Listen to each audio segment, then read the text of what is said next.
Oke, jadi hari ini kita akan presentasi untuk research report kami terhadap saham yang kami pilih ya. Yaitu saham yang kami pilih itu adalah sektor dari basic material. Yang kami pilih itu adalah PT Timah Tbk atau kode sahamnya yaitu TINS.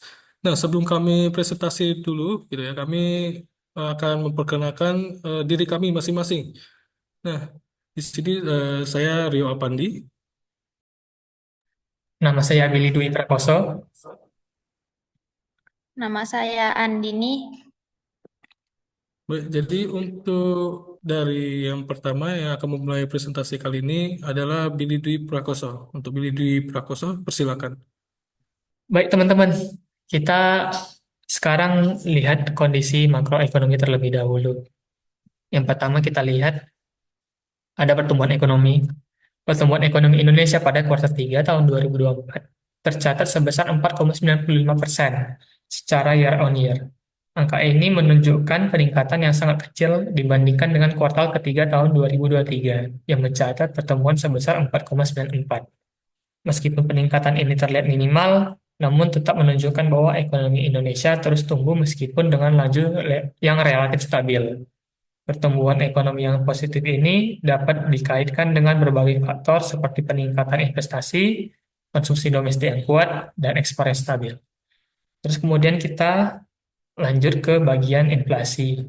Inflasi pada bulan November 2024 tercatat sebesar 1,55%.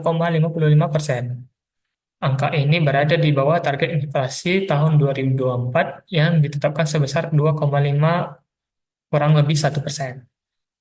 Rendahnya angka inflasi ini menunjukkan bahwa harga-harga barang dan jasa di Indonesia tetap terkendali. Inflasi yang rendah dapat memberikan dampak positif terhadap daya beli masyarakat dan stabilitas ekonomi secara keseluruhan. Hal ini juga mencerminkan kebijakan moneter yang efektif dalam meningkatkan tekanan inflasi. Nilai tukar mata uang. Nilai tukar rupiah terhadap dolar Amerika Serikat pada bulan November 2024 tercatat sebesar 15.856 per 1 USD, menunjukkan penurunan sebesar minus 2,63 dibandingkan bulan sebelumnya. Secara year on year, nilai tukar rupiah mengalami penurunan sebesar 2,35%. Fluktuasi nilai tukar ini dapat dipengaruhi oleh berbagai faktor seperti perubahan kondisi ekonomi global, kebijakan moneter di Amerika Serikat, dan sentimen pasar terhadap mata uang rupiah. Penurunan nilai tukar rupiah dapat memberikan dampak negatif terhadap biaya impor, namun juga dapat meningkatkan daya saing ekspor di Indonesia di pasar internasional. Kemudian di bagian 4 ada suku bunga BI. Suku bunga acuan Bank Indonesia pada bulan November tercatat sebesar 6%. Selama tahun 2024, Bank Indonesia melakukan satu kali kenaikan suku bunga dan satu kali penurunan suku bunga. Pada tahun 2022, BI melakukan 5 kali kenaikan suku bunga dan pada tahun 2023 dilakukan 2 kali kenaikan. Kebijakan suku bunga ini bertujuan untuk menjaga stabilitas ekonomi dan mengendalikan inflasi. Suku bunga yang stabil pada level yang relatif tinggi menunjukkan upaya Bank Indonesia untuk menjaga kestabilan nilai tukar rupiah dan mengendalikan inflasi. Terus di bagian kelima ada surplus atau defisit perdagangan. Surplus perdagangan Indonesia untuk periode Januari hingga Oktober 2024 tercatat sebesar 24,43 miliar US dollar. Angka ini mengalami penurunan dibandingkan dengan surplus perdagangan pada periode yang sama tahun 2023 yang sebesar 31,19 miliar US dollar. Penurunan surplus perdagangan ini dapat disebabkan oleh berbagai faktor seperti penurunan ekspor atau peningkatan impor. Meskipun demikian, surplus perdagangan yang masih positif menunjukkan bahwa Indonesia masih mencatatkan nilai ekspor yang lebih tinggi dibandingkan nilai impor.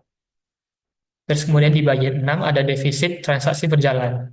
Defisit transaksi berjalan pada kuartal tahun 2024 tercatat sebesar minus 0,60 dari produk domestik bruto. Angka ini mengalami peningkatan dibandingkan dengan kuartal ketiga tahun 2023 yang mencatatkan defisit sebesar minus 0,33% dari PDB. Peningkatan defisit transaksi berjalan ini menunjukkan bahwa pembayaran untuk barang dan jasa, serta transport antar negara, melebihi penerimaan yang diterima dari luar negeri. Meskipun defisit transaksi berjalan ini menunjukkan adanya tekanan pada neraca pembayaran, namun masih dalam batas yang terkendali. Terus kemudian yang terakhir ada cadangan devisa. Cadangan devisa Indonesia pada bulan November 2024 tercatat sebesar 150 miliar US dollar. Angka ini mencerminkan peningkatan sebesar 2,60% secara year to date dan 8,76 secara year on year. Cadangan devisa mencapai puncaknya pada bulan Oktober 2024 sebesar 151 miliar US dollar. Peningkatan cadangan devisa ini menunjukkan bahwa Indonesia masih memiliki likuiditas yang cukup untuk memenuhi kewajiban di luar negeri dan menjaga stabilitas nilai tukar rupiah. Cadangan devisa yang tinggi juga memberikan kepercayaan kepada investor asing terhadap stabilitas ekonomi Indonesia. Kemudian kita scroll ke bawah, kita lihat ada domestic economic indicator.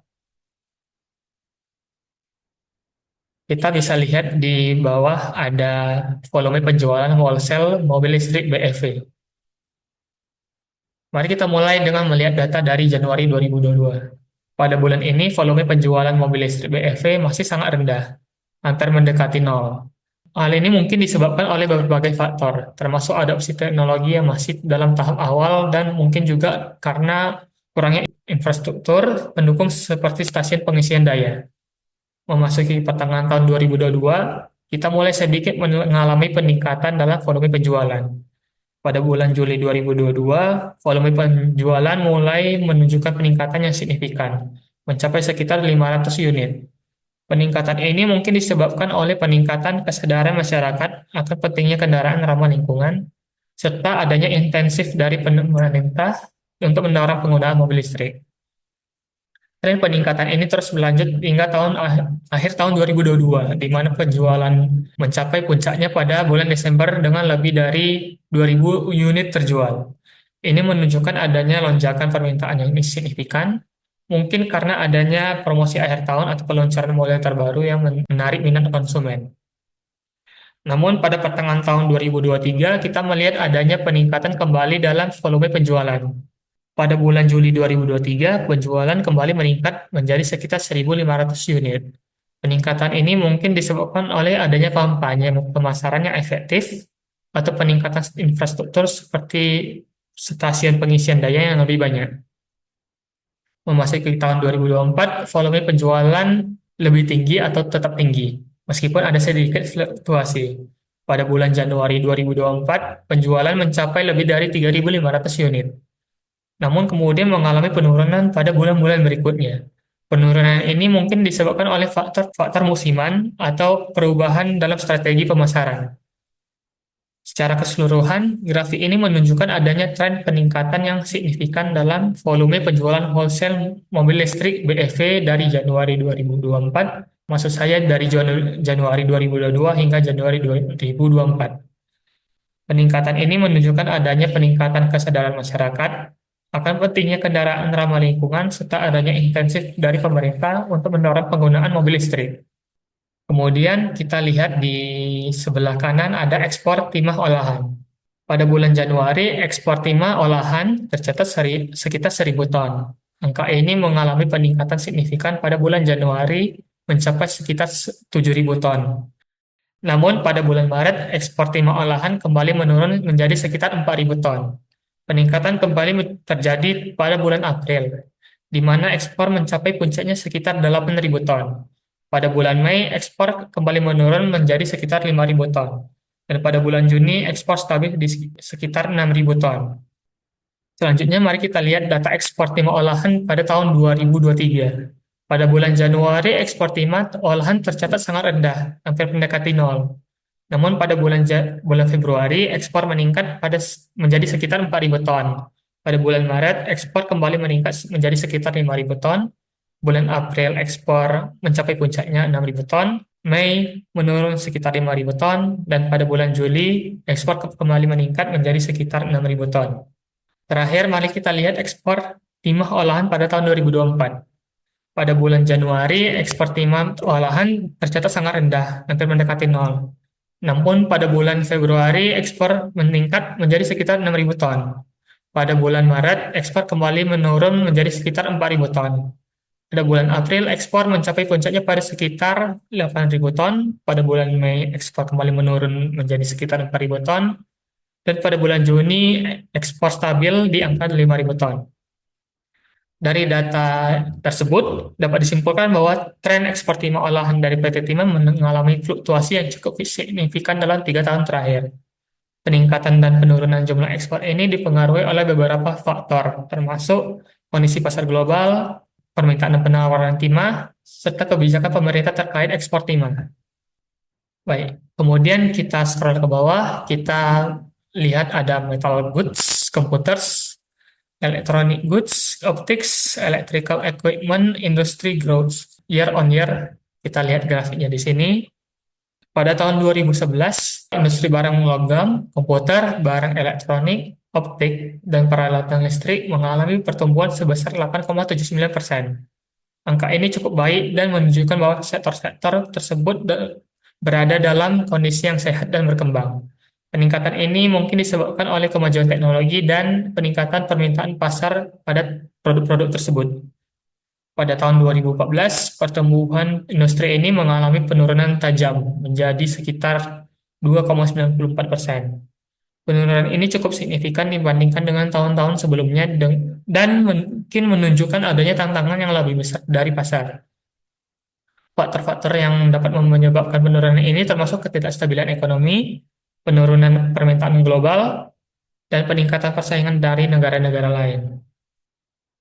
Kemudian kita next di tahun 2017 menunjukkan penurunan lebih lanjut dengan pertumbuhan sebesar 2,79%. Ini adalah angka yang cukup rendah dan menunjukkan bahwa industri-industri ini mungkin menghadapi berbagai masalah yang perlu diatasi. Faktor-faktor yang dapat berkontribusi terhadap penurunan ini termasuk peningkatan biaya produksi, penurunan permintaan pasar, dan peningkatan persaingan dan produksi global. Kemudian kita lanjut, di tahun 2020 kita mengalami penurunan yang sangat tajam dengan pertumbuhan sekitar minus 5,46%. Ini adalah angka terendah dalam periode yang kita bahas dan menunjukkan adanya krisis signifikan dalam industri-industri ini. Faktor utama yang menyebabkan penurunan ini adalah pandemi COVID-19 yang melanda dunia pada tahun tersebut. Pandemi ini mengalami gangguan besar dalam rantai pasokan global, penurunan permintaan pasar, dan penutupan sementara dari banyak pabrik dan bisnis. Pada tahun 2022, kita melihat pemulihan yang lebih kuat dengan pertumbuhan sebesar 6,71%.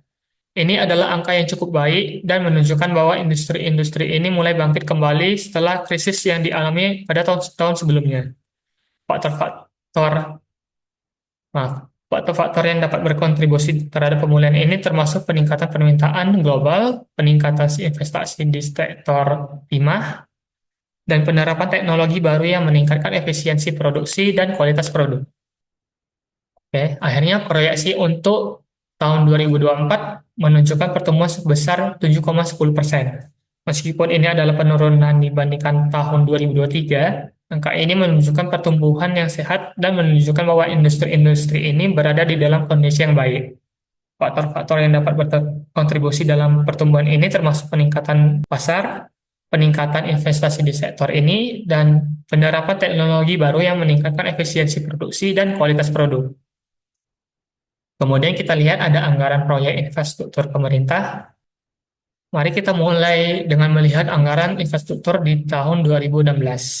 Pada tahun ini, anggaran infrastruktur pemerintah adalah sebesar 269 triliun rupiah dengan pertumbuhan sebesar 5,1%. Angka ini menunjukkan bahwa pemerintah telah mulai meningkatkan anggaran untuk proyek infrastruktur meskipun pertumbuhannya relatif kecil. Namun pada tahun 2018 kita melihat penurunan dalam pertumbuhan anggaran infrastruktur dibandingkan di tahun 2017. Meskipun anggaran meningkat 394 triliun rupiah, pertumbuhan hanya sebesar 3,4%. Ini menunjukkan bahwa meskipun anggaran tersebut meningkat, laju pertumbuhannya mulai melambat. Tahun 2020 adalah tahun yang sangat menantang bagi banyak negara di seluruh dunia, termasuk Indonesia. Anggaran infrastruktur turun menjadi 281 triliun rupiah dengan pertumbuhan negatif sebesar minus 28,7%. Penurunan ini kemungkinan besar disebabkan oleh pandemi COVID-19 yang telah mempengaruhi ekonomi global dan memaksa pemerintah untuk mengalihkan anggaran ke sektor-sektor lain yang lebih mendesak. Pada tahun 2022, anggaran infrastruktur menurun dari tahun 2021 menjadi 365 triliun rupiah dengan pertumbuhan negatif sebesar minus 12,5%. Penurunan ini mungkin disebabkan oleh berbagai faktor, termasuk ketidakpastian ekonomi global dan tantangan dalam pelaksanaan proyek infrastruktur. Kemudian yang terakhir, pada tahun 2022, anggaran infrastruktur diproyeksikan menjadi 423 triliun rupiah dengan pertumbuhan sekitar 7,9%. Ini menunjukkan bahwa pemerintah berkomitmen untuk terus meningkatkan investasi dalam proyek infrastruktur untuk mendukung pertumbuhan ekonomi jangka panjang. Baik, kita scroll ke bawah. Kita bisa lihat ada data-data di bagian sebelah kiri. Di sini ada analisis harga saham TINS. Pada data yang tersedia, harga terakhir saham PT Timah Tbk adalah sekitar Rp1.080. Harga ini memberikan gambaran tentang nilai saham perusahaan pada penetapan pasar terbaru. Mengetahui harga saham terkini sangat penting bagi investor karena ini merupakan titik awal melakukan analisis lebih lanjut tentang kinerja saham. Kemudian ada harga saham tertinggi dan terendah dalam 52 minggu. Selama 52 minggu terakhir, harga tertinggi saham TINS mencapai 1.520 dan terendahnya sebesar Rp545. Angka-angka ini memberikan wawasan tentang volatilitas saham selama setahun terakhir. Tertinggi dan terendah 52 minggu digunakan untuk investor untuk memahami sejauh mana harga saham dapat bergerak dalam periode tertentu. Kemudian ada jumlah saham beredar dan kapitalisasi pasar. PT Timah memiliki jumlah saham beredar sebanyak 7,4 miliar saham dengan kapitalisasi pasar sebesar 7.500 triliun. Jumlah pasar beredar menunjukkan total saham yang tersedia untuk diperdagangkan di pasar. Sedangkan kapitalisasi pasar mencerminkan total nilai perusahaan. Angka-angka ini penting karena memberi gambaran tentang ukuran dan nilai perusahaan di mata investor. Kemudian kita lihat kinerja harga saham TINS. Di sini ada kinerja dalam satu hari. Dalam satu hari terakhir, harga saham TINS mengalami penurunan sebesar minus 3,32%. Ini menunjukkan bahwa dalam jangka waktu yang sangat pendek, harga saham mengalami tekanan jual yang cukup signifikan. Kemudian ada kinerja harga dalam satu minggu. Selama satu minggu terakhir, harga saham TINS turun sebesar minus 13,19%. Penurunan ini menunjukkan bahwa dalam seminggu terakhir, harga saham mengalami penurunan yang konsisten. Bisa disebabkan oleh berbagai faktor, termasuk sentimen pasarnya yang negatif, atau laporan keuangan yang kurang memuaskan. Kemudian ada kinerja satu bulan. Dalam satu bulan terakhir, harga saham TINS turun sebesar minus 25,27%. Penurunan yang signifikan ini mengindikasi adanya tekanan jual yang kuat dalam satu bulan terakhir. Terus kemudian ada kinerja 3 bulan. Harga saham mengalami peningkatan sebesar 0,99%. Meskipun peningkatannya kecil, ini menunjukkan bahwa dalam jangka waktu menengah, harga saham telah menunjukkan sedikit pemulihan atau stabilisasi setelah penurunan sebelumnya. Kemudian ada kinerja year to date. Dari awal tahun hingga saat ini, harga saham TINS mengalami peningkatan sebesar 58,14%. Peningkatan ini menunjukkan bahwa dalam satu tahun terakhir, harga saham TINS telah menunjukkan kinerja yang sangat baik. Ini mungkin disebabkan oleh faktor-faktor yang seperti perbaikan kondisi keuangan perusahaan, kondisi permintaan pasar untuk timah, atau kebijakan pemerintah yang mendukung industri ini. Terus kemudian ada pemegang saham PT Timah Tbk. Di sini ada PT Mineral Industri Indonesia. PT Mineral Industri Indonesia memiliki 65% saham PT Timah Tbk. Ini menunjukkan bahwa mayoritas saham perusahaan dimiliki oleh entitas dari perusahaan ini, yang kemungkinan besar merupakan investor institusional atau perusahaan induk yang memiliki pengaruh signifikan dalam kebijakan perusahaan. Kemudian ada masyarakat non-warkat dan masyarakat warkat. masyarakat non-warkat memiliki 34,96% saham PT Timah Tbk. Kemudian masyarakat warkat hanya memiliki 0,04% saham PT Timah Tbk. Kemudian ada pemegang saham Negara Republik Indonesia. Negara Republik Indonesia memiliki 0,0001% saham PT Timah Tbk. Meskipun jumlahnya sangat kecil, kepemilikan ini menunjukkan bahwa negara tetap memiliki keterlibatan simbolis dalam perusahaan. Selanjutnya kita lihat ada data di sebelah kanan. Pertama-tama mari kita lihat laba bersih yang berhasil dibukukan oleh PT Timah Tbk selama 9 bulan pertama tahun ini. TINS berhasil membukukan laba bersih sebesar 908,78 miliar. Angka ini kontras jika dibandingkan dengan kuartal 3 di tahun 2003, di mana perusahaan mengalami rugi bersih sebesar 87,45 miliar. Peningkatan ini menunjukkan bahwa TINS telah melakukan berbagai langkah strategis yang efektif untuk meningkatkan kinerja keuangannya. Di tengah lonjakan revenue TINS juga berhasil mengalami beban pokok pendapatan yang hanya meningkat 4,85% secara year on year. Dengan demikian, laba bruto akhir hingga kuartal 3 di tahun 2024 mencapai 2,2 triliun atau meningkat sebesar 276% secara year on year. Peningkatan laba bruto ini menunjukkan bahwa TINS tidak hanya berhasil meningkatkan pendapatan, tetapi juga mampu mengelola biaya dengan baik sehingga meningkatkan margin keuntungannya lebih tinggi. Dengan adanya pajak penghasilan di kuartal 3 2024 yang sebesar 344,75 miliar, maka laba periode berjalan yang dicatatkan TINS bisa mencapai 908,81 miliar. Seperti diketahui, selama 9 bulan pertama di tahun 2023, TINS masih mencatatkan rugi sebelum pajak penghasilan sebesar 87,43 miliar. Peningkatan laba periode berjalan ini menunjukkan bahwa TINS telah berhasil melakukan berbagai langkah strategis untuk meningkatkan kinerja keuangannya secara keseluruhan. Kemudian ada tantangannya dan prospeknya untuk di masa depan. Tidak hanya itu aja, PT Timah juga harus menghadapi berbagai tantangan di masa depan. Salah satu tantangan terbesar adalah fluktuasi harga timah di pasar internasional yang dapat mengaruhi pendapatan perusahaan. Selain itu, kebijakan pemerintah terkait industri pertambangan juga dapat berdampak signifikan terhadap operasi perusahaan.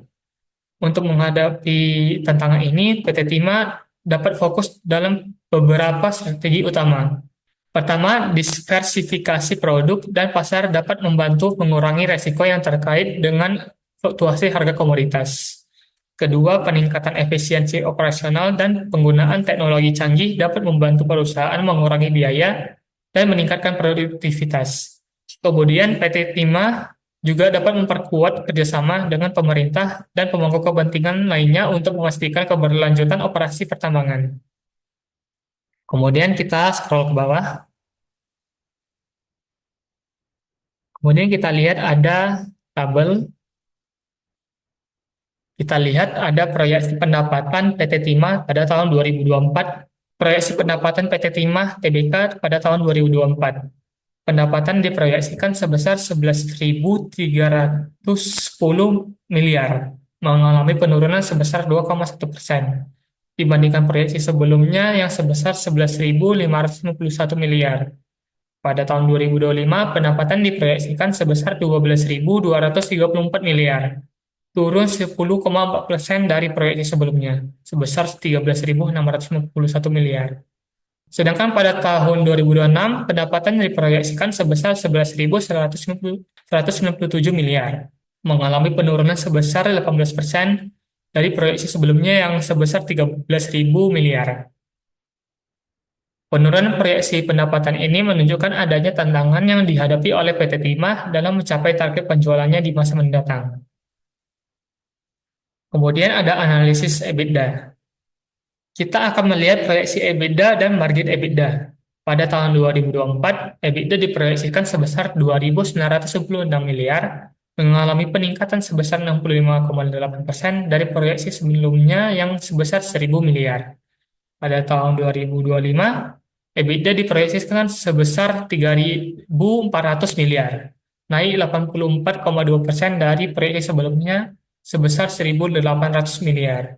Sedangkan pada tahun 2026, EBITDA diproyeksikan sebesar 2.700 miliar, meningkat sebesar 45,1% dari proyeksi sebelumnya yang hanya sebesar 1.800 miliar. Peningkatan EBITDA ini menunjukkan bahwa PT Timah mampu meningkatkan efisiensi operasionalnya sehingga menghasilkan laba sebelum bunga, pajak, depresiasi, amortisasi yang lebih tinggi. Kemudian kita lihat ada analisis laba bersih dan margin bersih. Proyeksi laba bersih PT Timah Tbk juga menunjukkan peningkatan yang signifikan. Pada tahun 2024, laba bersih diproyeksikan sebesar 1.385 miliar, mengalami peningkatan sebesar 59,9% dari proyeksi sebelumnya yang sebesar 860 miliar. Pada tahun 2025, laba bersih diproyeksikan sebesar 1.900 miliar, naik 104% dari proyeksi sebelumnya sebesar 900 miliar. Sedangkan pada tahun 2026, laba bersih diproyeksikan sebesar 1.400 miliar, meningkat sebesar 45% dari proyeksi sebelumnya sebesar 1.018 miliar. Peningkatan laba bersih ini menunjukkan bahwa PT Timah berhasil meningkatkan efisiensi operasionalnya serta mengelola biaya yang lebih baik sehingga menghasilkan laba bersih yang lebih tinggi. Kemudian kita lihat ada analisis produksi, penjualan, ASP, dan biaya tunai. Pada tahun 2024, proyeksi Timah diproyeksikan sebesar 24.000 ton, mengalami peningkatan dari proyeksi sebelumnya yang sebesar 21.000 ton. Pada tahun 2025, produksi diproyeksikan sebesar 25.000 ton, naik dari proyeksi sebelumnya sebesar 22.000 ton. Sedangkan pada tahun 2026, produksi diproyeksikan sebesar 26.000 ton, meningkat dari proyeksi sebelumnya yang sebesar 23.000 ton. Peningkatan produksi ini menunjukkan bahwa PT Timah berhasil meningkatkan kapasitas produksinya sehingga mampu menghasilkan lebih banyak timah. Kemudian kita lihat ada average selling price atau harga jual rata-rata timah yang menunjukkan peningkatan. Pada tahun 2024 diproyeksikan sebesar 26.500 per ton, naik dari proyeksi sebelumnya yang sebesar 24.000 per ton. Pada tahun 2025, ASP diproyeksikan sebesar 27.000 per ton, meningkat dari proyeksi sebelumnya yang sebesar 24.500 ton. Sedangkan pada 2026, ASP diproyeksikan sebesar 27.500 per ton. Peningkatan ASP ini menunjukkan bahwa PT Timah meningkatkan harga jual produk timahnya sehingga dapat meningkatkan pendapatan. Kemudian biaya tunai juga menunjukkan perubahan. Pada tahun 2024 diproyeksikan sebesar 14.500 per ton. Kemudian kita lihat ada ringkasan performa PT Timah Tbk. Di bagian pertama itu ada pendapatan dan pertumbuhan. Pada tahun 2019, pendapatan perusahaan mencapai 19.000 miliar. Ini adalah tahun dengan pendapatan tertinggi dalam periode yang kita bahas, mencerminkan aktivitas operasional yang kuat. Namun pada tahun 2020, pendapatan turun menjadi sekitar 15.000 miliar, menunjukkan penurunan sebesar 21,33% dibandingkan tahun sebelumnya. Penurunan ini mungkin disebabkan oleh faktor eksternal, seperti penurunan harga timah di pasar global atau penurunan permintaan. Pada tahun 2021, pendapatan kembali turun menjadi 14.000 miliar, mengalami penurunan sebesar 4%. Penurunan ini lebih moderat dibandingkan tahun sebelumnya, menunjukkan stabilisasi dalam penurunan pendapatan. Tahun 2022 menunjukkan penurunan lebih lanjut dengan pendapatan mencapai 12.500 miliar, turun 14% dari tahun sebelumnya. Pada tahun 2023, pendapatan mengalami penurunan yang signifikan menjadi 8.391 miliar, turun 32% dari tahun sebelumnya. Penurunan ini mungkin mencerminkan tantangan operasional yang lebih besar atau penurunan yang lebih tajam dalam permintaan. Hingga September 2024, pendapatan mencapai 1.269 miliar, mencerminkan peningkatan sebesar 14% dari tahun sebelumnya. Ini menunjukkan pemulihan yang signifikan dalam kinerja perusahaan. Kemudian ada laba kotor dan margin laba kotor. Pada tahun 2019, laba kotor adalah 1.100 miliar dengan margin laba sebesar 5,88%. Tahun 2020 menunjukkan penurunan laba kotor sekitar 1.100 miliar dengan margin laba kotor sebesar 7,36%. Pada tahun 2021, laba kotor meningkat signifikan menjadi 3.400 miliar dengan margin laba kotor sebesar 23%. Pada tahun 2021, laba kotor meningkat signifikan menjadi 3.400 miliar dengan margin laba kotor sebesar 23%. Tahun 2022 menunjukkan laba kotor sebesar 2.500 miliar dengan margin laba kotor sebesar 20%. Namun pada tahun 2023 laba kotor turun drastis menjadi 465 miliar dengan margin laba kotor yang rendah sebesar 5,55%. Penurunan ini mencerminkan tantangan besar dalam mengelola biaya produksi. Hingga September 2024, laba kotor mencapai 2.000 miliar dengan margin laba kotor kembali ke angka 5,55%. Ini menunjukkan peningkatan dalam laba kotor meskipun margin tetap rendah. Kemudian ada laba operasi dan margin laba operasi. Pada tahun 2019, PT Timah mencatatkan rugi sebesar 124 miliar dengan margin operasi negatif sebesar 0,64%. Pada tahun 2020 menunjukkan laba operasi sebesar 146 miliar. Pada tahun 2021, laba operasi meningkat signifikan 2.116 miliar dengan margin operasi sebesar 14,49%. Tahun 2022 menunjukkan laba operasi 1.465 miliar dengan margin operasi sebesar 11%.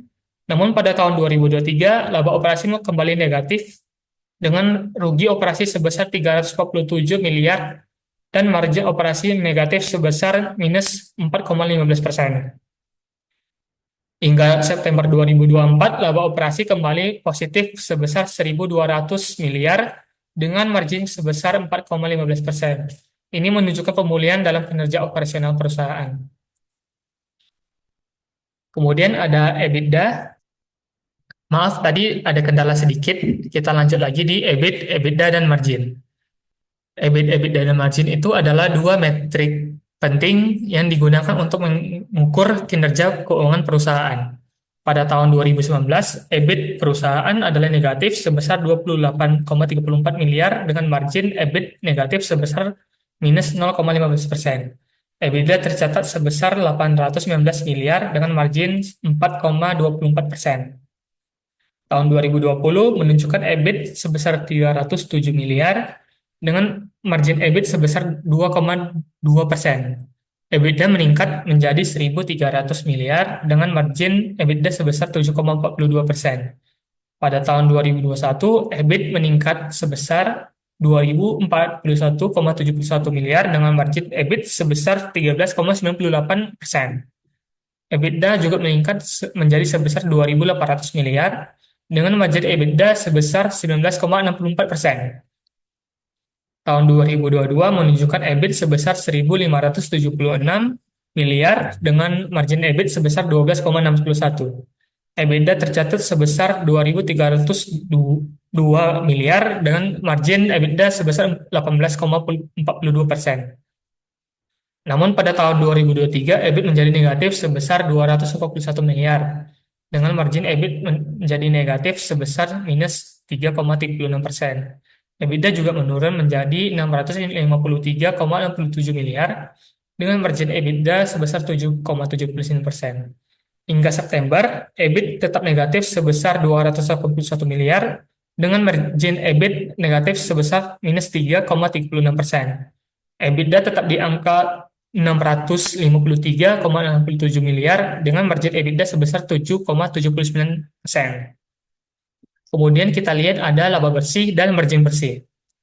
Laba bersih juga salah satu indikator utama yang digunakan untuk mengukur profitabilitas perusahaan secara keseluruhan. Pada tahun 2019, PT Timah mencatatkan rugi sebesar 611 miliar dengan margin bersih negatif sebesar minus 3,17%. pada tahun 2020 menunjukkan rugi bersih sebesar 340 miliar dengan margin bersih negatif sebesar minus 2,21. Ini menunjukkan perbaikan dari tahun sebelumnya meskipun perusahaan masih mengalami kerugian. Pada tahun 2021, laba bersih meningkat signifikan menjadi 1.300 miliar dengan margin sebesar 8,92%. Peningkatan ini menunjukkan pemulihan yang kuat di dalam kinerja keuangan perusahaan. Tahun 2022 menunjukkan laba bersih sebesar 1.041 miliar dengan margin bersih sebesar 8,33%. Meskipun laba bersih menurun dari tahun sebelumnya, margin ini tetap tinggi. Kemudian kita skip ke sampai di September 2024, laba bersih kembali positif sebesar 546,54 miliar dengan margin sebesar 5,36%. Ini menunjukkan pemulihan dalam kinerja keuangan perusahaan. Kemudian terakhir kita lihat ada EPS dan dividen. EPS dan dividen per saham adalah dua indikator penting lainnya digunakan oleh investor untuk menilai kinerja perusahaan. Pada tahun 2019, IPS dasar dan diluted masing-masing adalah negatif sebesar 82. Dividen per saham tercatat sebesar 24,97. Pada tahun 2020 menunjukkan EPS dasar dan diluted negatif sebesar 46. Pada tahun 2020 menunjukkan EPS dasar dan diluted negatif sebesar 46 tanpa dividen per saham. Pada tahun 2021, EPS dasar dan diluted masing-masing menjadi 175 tanpa dividen per saham. Tahun 2022 menunjukkan EPS dasar dan diluted masing-masing 140 dengan dividen per saham 61,22. Namun pada tahun 2023 EPS dasar dan diluted menjadi negatif sebesar 60 dengan dividen per saham 41,95. Hingga September 2024 EPS dasar dan diluted masing-masing adalah 74 tanpa dividen per saham. Oke, sekiranya segitu aja yang bisa saya sampaikan. Kita lanjut ke Rio. Silakan Rio. Baik, saya akan melanjutkan lagi ya dari pembahasan dari yang sudah diberikan oleh teman saya, Billy. Nah, kita bakalan sambung ke kenaikan harga atau produksi timah ya dari sebagai kita melihat perbandingan dari pertumbuhannya si TINS ini atau PT Timah Tbk. Perlu diketahui PT Timah ini tuh punya dua produksi nih, punya dua wilayah gitu ya. Maksudnya itu ya ada di bagian darat dan juga laut. Nah, di sini kita bisa melihat ya, kami itu mengambil dari 9 bulan pertama dari tahun 2023 juga dengan 2024. Nah, kita bisa melihat perubahannya yang pertama itu di bagian darat ya. Untuk produksinya sendiri itu ada perubahan yang signifikan ya, yang dimana dari tahun ini 2024 itu ada 6.607, sedangkan di tahun lalu ya 2023 ada 3.435. Nah, kita bisa melihat perubahan signifikan itu sebesar 92%. Sedangkan yang di laut ya juga ada sedikit perubahan yang signifikan juga, yaitu sebesar 11%. Nah, di sini kita bisa melihat produksinya nih. Kami juga menggunakan untuk produksinya sendiri itu metrik ton ya gitu ya. Di sini ada signifikan sebesar 25%, ada untuk penjualan juga dari PT Timah ini itu sebesar 21% jika dibandingkan dengan tahun 2024 dengan 2023. Kemudian juga kami melihat harga jual rata-rata ya, di mana tuh US dollar per metric ton. Itu ada perubahan sebesar 15%. Nah, berikutnya itu ada pembahasan tentang profil perusahaannya. Kita kan tadi sudah membahas dari segi ya, performa keuangannya, performa ya signifikan dari PT Timahnya sendiri. Nah, kita bakal lanjut ke profil perusahaannya. Nah, si PT Timah ini itu dia berupa perusahaan dari BUMN ya, milik negara Indonesia sendiri, yang di mana itu dia bergerak di bidang pertambangan dan juga perdagangan timah. Nah, perusahaan ini itu didirikan pada tanggal 2 Agustus 1976 dari hasil gabungan ya beberapa perusahaan yang dinaungin atau ya bisa dibilang di hold sama pertambangan eh, hold dari secara semua pertambangan gitu ya. Itu di bawah kendalinya PT Indonesia Asan Aluminium atau yang lebih kita kenal itu MIND ID. Nah, Untuk lokasi dari PT Timah sendiri itu mereka ada di wilayah Bangka Belitung, Kepulauan Riau, dan juga Kalimantan Barat. Dan nah nih untuk sahamnya sendiri PT Timah itu mereka itu Lampung ya gitu ya. Umum ke pasar saham itu di tanggal 19 Oktober 1995 dengan harganya mereka itu ada di 1065 EDR.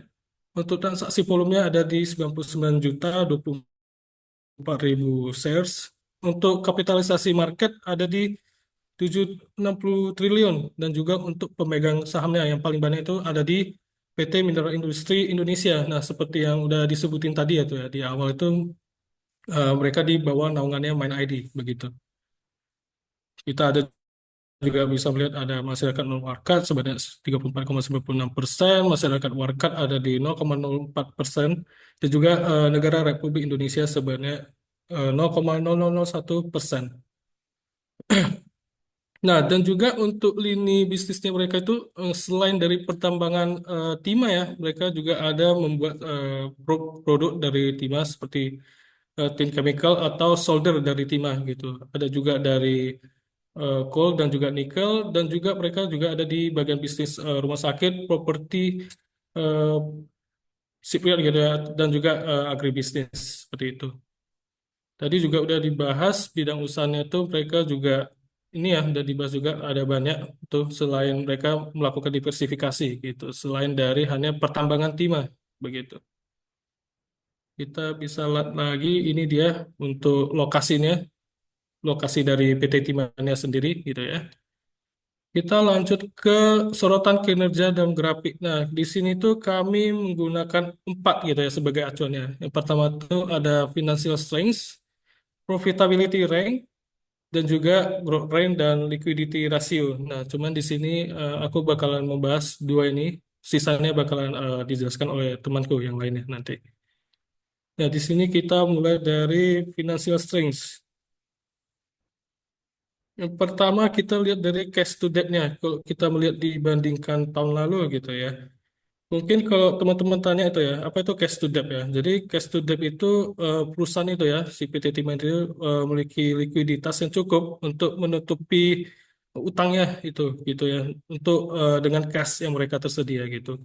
Kalau kita lihat di sini mereka itu 0,8 gitu ya. Itu artinya mereka masih bisa menutupi 80% utang mereka dalam jangka pendek ke kas mereka gitu ya, masih tersedia bagi mereka. Kemudian itu ada equity to asset. Equity to asset ini tuh dia nunjukin 56% aset perusahaannya itu masih dibiayai oleh ekuitas pemegang saham. Kemudian ada debt to equity, itu perusahaan memiliki utang 30% dari 32% maaf, dari total ekuitas. Yang di mana itu masih tergolong rendah dibandingkan dengan tahun lalu begitu. Kemudian ada debt to EBITDA. Ini itu lebih ke waktu ya, di mana waktu yang diperlukan untuk melunasi utang dengan EBITDA perusahaan itu adalah sekitar 2 tahun, masih di relatif aman gitu. Kemudian ada interest coverage. Nah, di sini tuh EBITDA perusahaan mampu menutupi beban bunga 6,16 ya di sini ya. Kita kelihatan 6,16 kali. Itu berarti keuangan mereka itu masih stabil dibandingkan dengan eh, tahun lalu gitu ya, masih di dalam rangka stabil lah begitu.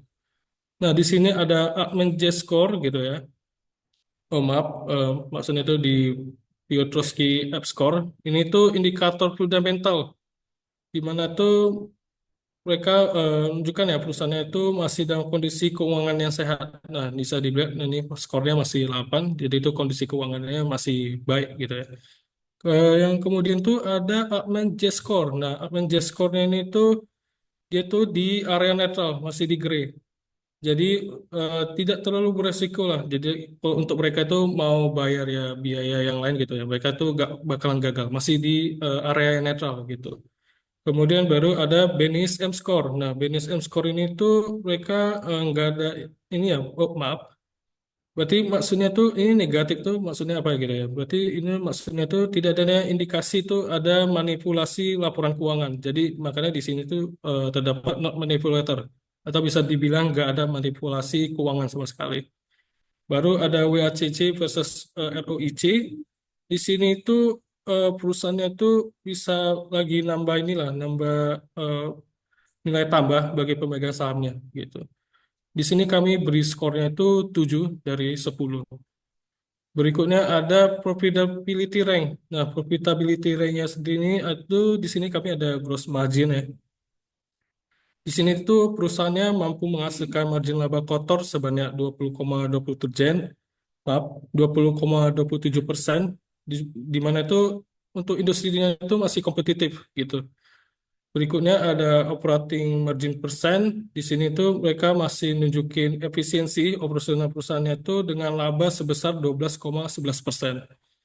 Kemudian ada net margin gitu ya. Net marginnya di sini itu mereka mempunyai margin bersih itu atau pendapatan bersihnya itu sebesar 5,32%. Kemudian ada project margin. Nah, project marginnya itu free cash flow margin. Di sini tuh mereka nunjukin arus kas bebas mereka itu sebanyak 16,39%. Ada, maaf, kita lanjut lagi tadi ada sedikit kendala. Ada ini ROE persen. Nah, di sini tuh ROE persen itu apa? Dia tuh return on equity, di mana mereka itu dapat ngembaliin investasi ke pemegang saham itu masih sebesar 8,23%. Kemudian ada ROA persen. Nah, ROA persen itu nunjukin efisiensi mereka dalam return atau bisa dibilang return on asset ya, atau bisa dibilang nunjukin bahwasannya tuh mereka bisa ngembaliin efisiensi dalam aset mereka gitu, dalam labanya mereka. Di situ sebesar 4,24%. Kemudian ada ROIC. Nah, ROIC di sini tuh mereka tuh bisa berupa kinerja investasi mereka gitu ya dalam mengembalikan itunya tuh masih stabil gitu di sebesar 7,49%. Kemudian kita lanjut ke 3-year ROIC persen. Nah, 3-year ROIC persen ini itu pertumbuhan pengembalian investasi mereka yang tinggi dalam 3 tahun terakhir. Nah, 3 tahun terakhirnya mereka itu ada di sebesar 20,89%. Kita lanjut ke ROC atau dari Joel Greenblatt gitu ya. Ini tuh lebih ke metodenya si Joel Greenblatt-nya ini. Nah, di mana itu menunjukkan perusahaan yang mereka itu bisa ngembaliin sebesar 18,33%. Yaitu labannya mereka gitu, sebesar 18,33%. Kemudian ada ROCE gitu ya. Ini tuh lebih nunjukin laba yang diperoleh dari penggunaan modal kerja dan juga modal tetap yaitu sebesar 11,46%. Kemudian kita lanjut lagi ke years of profitability over past 10 year. Kita melihat lagi profitability mereka selama 10 tahun terakhir gitu ya. Kita bisa dilihat tuh mereka dicatat sebesar 7% gitu dibandingin tahun sebelumnya. Di sini kami beri skor sebesar 6 dari 10. Oke, baik. Sebelumnya aku bakalan melanjutkan lagi ya gitu ya dari growth rate dan juga liquidity ratio. Nah, di sini tuh kita ada dari growth rate-nya sendiri itu ada 3-year revenue growth rate. Nah, kita bisa lihat dari histori sebelumnya itu mereka ada mengalami sedikit penurunan yaitu di sebesar minus 18 gitu ya. Kemudian ada di EPS nih selama 3 tahun. Sama juga mengalami penurunan juga yaitu sebesar minus 14,7. Di FCF growth rate mereka juga mengalami penurunan juga yaitu sebesar minus 86,2%. Dan juga 3-year growth rate. Nah, mereka itu ini ada di hijau, berarti sedikit kenaikan, itu sebesar 8,1. Dan juga future 3 until 5 years total revenue growth rate estimate. Nah, di sini mereka mengalami sedikit kenaikan, yaitu sebesar 13,07. Nah, di sini kami memberikan skornya itu 7 dari 10. Kemudian kita lanjut ke liquidity ratio.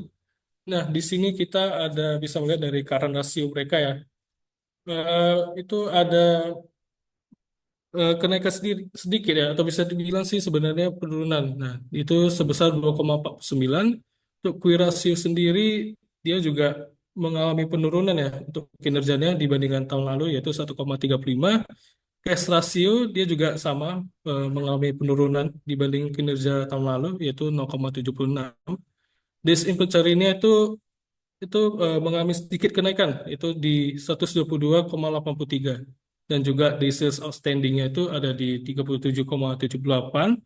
Dan juga days payable, atau bisa dibilang kita lihat itu bagaimana pembayaran mereka. Di sini itu ada sedikit aja penurunannya, yaitu sebesar 39,95. Oke, baik. Kemudian untuk bagian risiko akan dijelaskan oleh teman saya gitu ya. Untuk Saudari Andi ini silakan.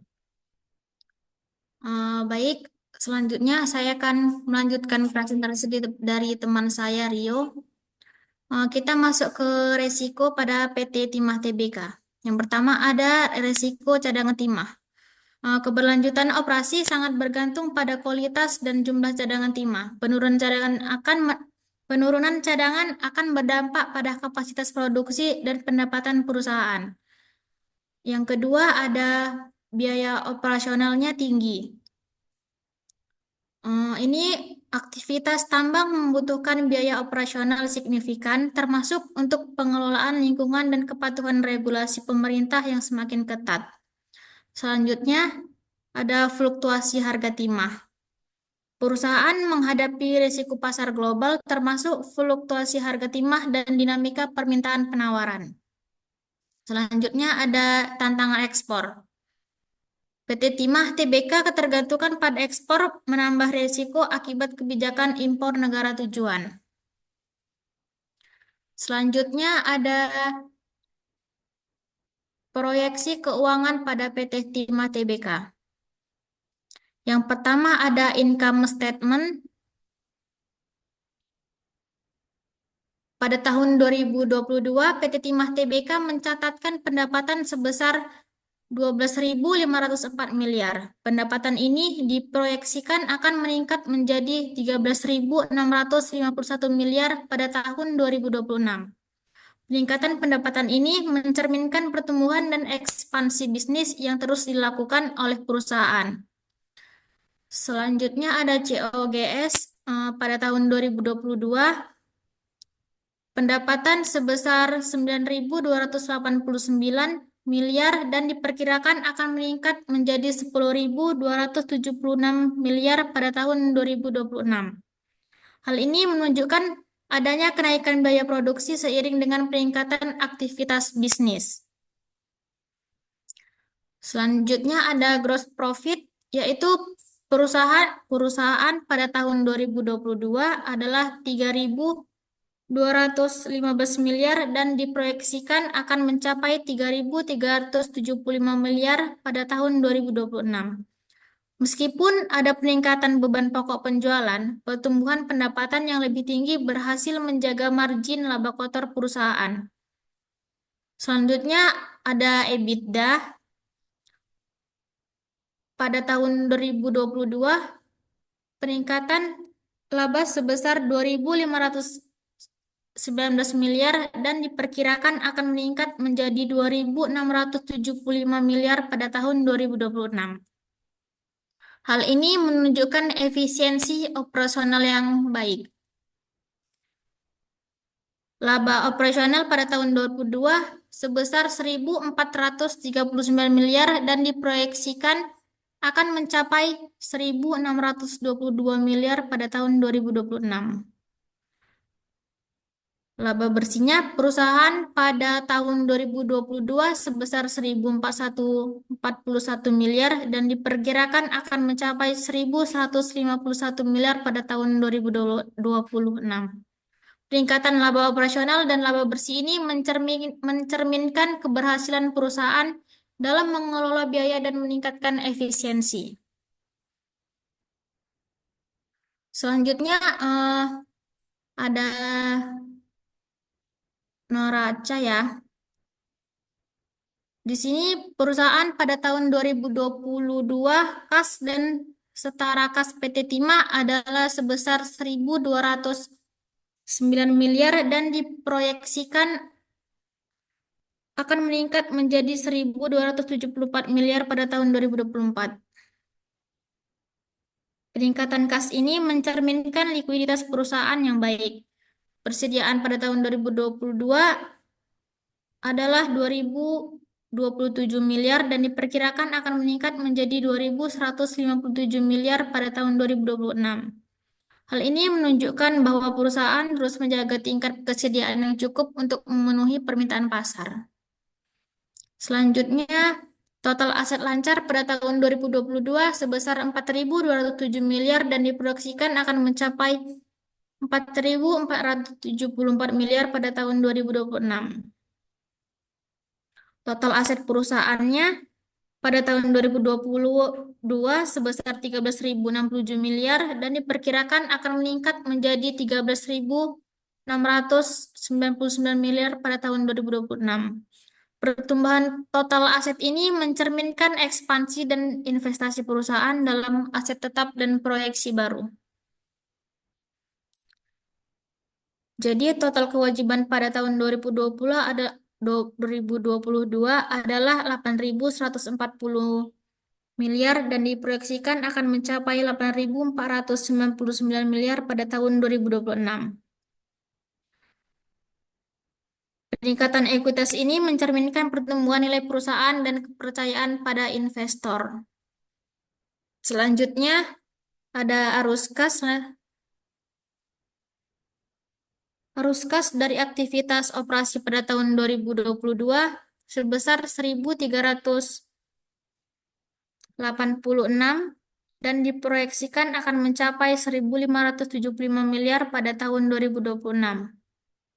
Peningkatan arus kas dari operasi ini menunjukkan kemampuan perusahaan dalam menghasilkan kas dari kegiatan operasionalnya. Meskipun margin laba kotor sedikit menurun, perusahaan berhasil menjaga profitabilitasnya melalui peningkatan efisiensi operasional. Baik, selanjutnya ada valuasi dan rekomendasi pada PT Timah Tbk. Dalam melakukan valuasi saham PT Timah, kami menggunakan metode discount cash flow model. Metode ini dipilih karena mampu memberikan gambaran yang lebih akurat mengenai nilai intrinsik perusahaan dengan mempertimbangkan arus kas masa depan yang didiskontokan ke nilai saat ini. Melihat jumlah hutang perusahaan yang tidak stabil dari tahun 2023 hingga tahun 2025, kami memutuskan untuk memilih hasil valuasi dari free cash flow to firm. Selanjutnya ada WACC.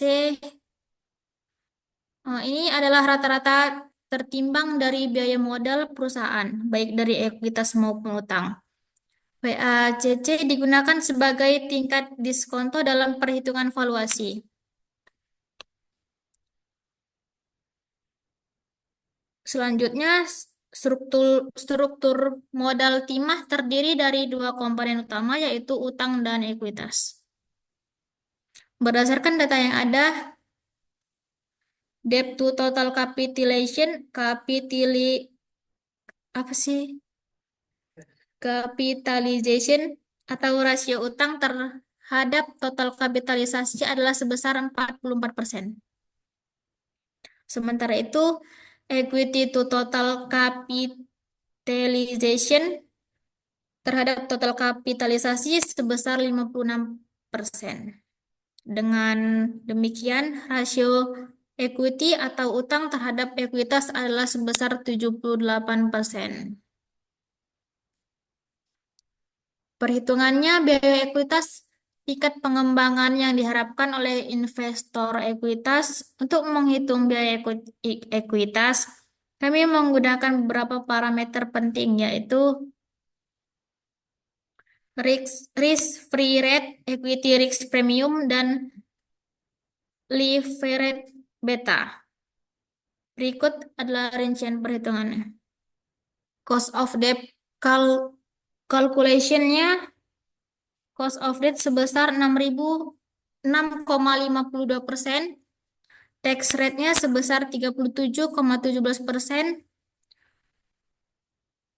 Setelah perhitungan pajak after tax, cost of debt atau biaya utang setelah pajak adalah sebesar 4,09%.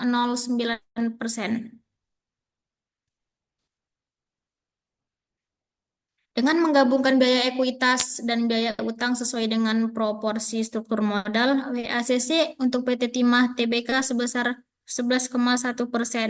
Maka ini digunakan sebagai tingkat diskonto dalam perhitungan valuasi.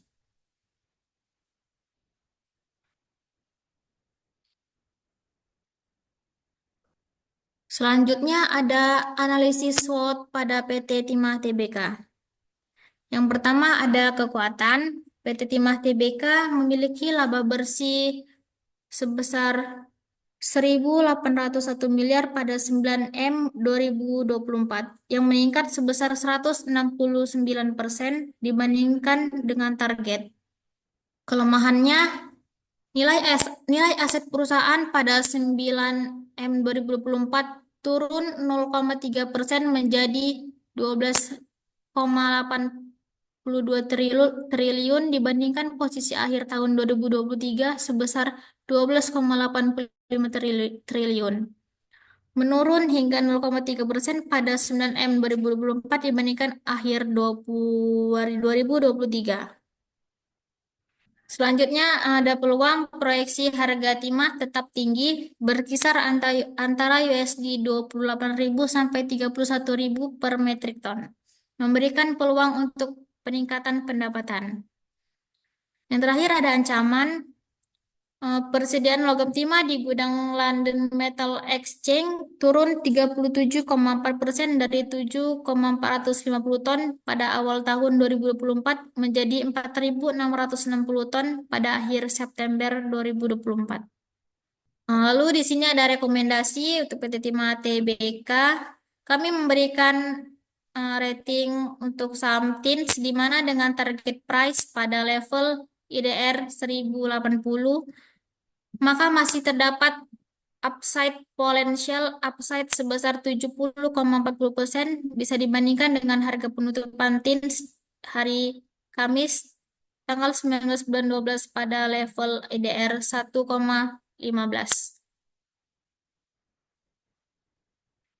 Udah.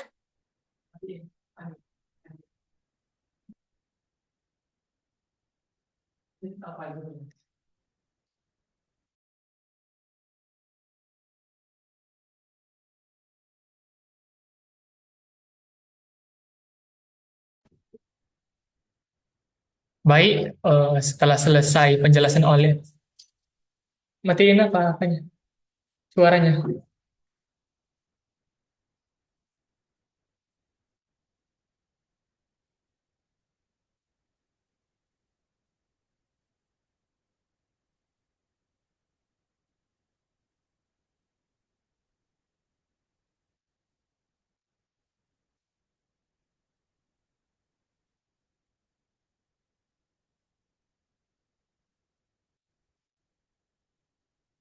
Baik, setelah selesai penjelasan oleh Andini, maka selesai juga video kita untuk hari ini. Jadi, disclaimer juga bahwa semua analisa ini berdasarkan personal atau pandangan pribadi dari kami.